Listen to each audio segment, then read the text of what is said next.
'కల్కి' మూవీలో కర్ణుడి పాత్ర మీద కాంట్రోవర్సీ నడుస్తుంది. లిరిక్ రైటర్ అనంత్ శ్రీరామ్ గారు 'కల్కి' మూవీలో కర్ణుడు అర్జునుడి కంటే గొప్ప అని చూపించారు. ఇది తప్పు అని అంటున్నారు. ఇది పక్కన పెడితే మనం చిన్నప్పటి నుండి కర్ణుడి గురించి దానవీర శూరకర్ణ అని, దానంలో కర్ణుడు లాంటోడని ఎవరైనా దానం చేస్తే కర్ణుడితో పోల్చుతాం. ఇలా కర్ణుడి గురించి ఎంతో కొంత పాజిటివ్ గానే విన్నాం మనం. అండ్ కర్ణ అనేది మహాభారతంలో చాలా ఇంపార్టెంట్ పాత్ర.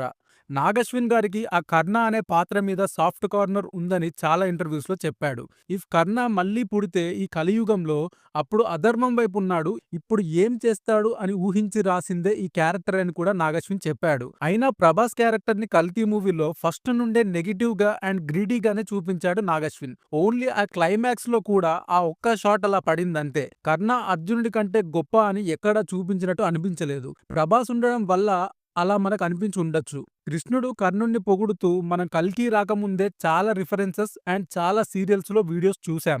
నాగశ్విన్ కూడా అదే చూపించాడు కదా! అండ్ విజయ ధనస్సు గురించి, గాండీవం గురించి పురాణాల్లో ఉన్నదే చూపించాడు. మరి నాగశ్విన్ గారు ఏం తప్పు చూపించారు? పార్ట్ 2లో ఇలాంటి కాంట్రోవర్సీలు కాకుండా నాగశ్విన్ గారు ముందు నుండే కేర్‌ఫుల్‌గా ఉండాలిక.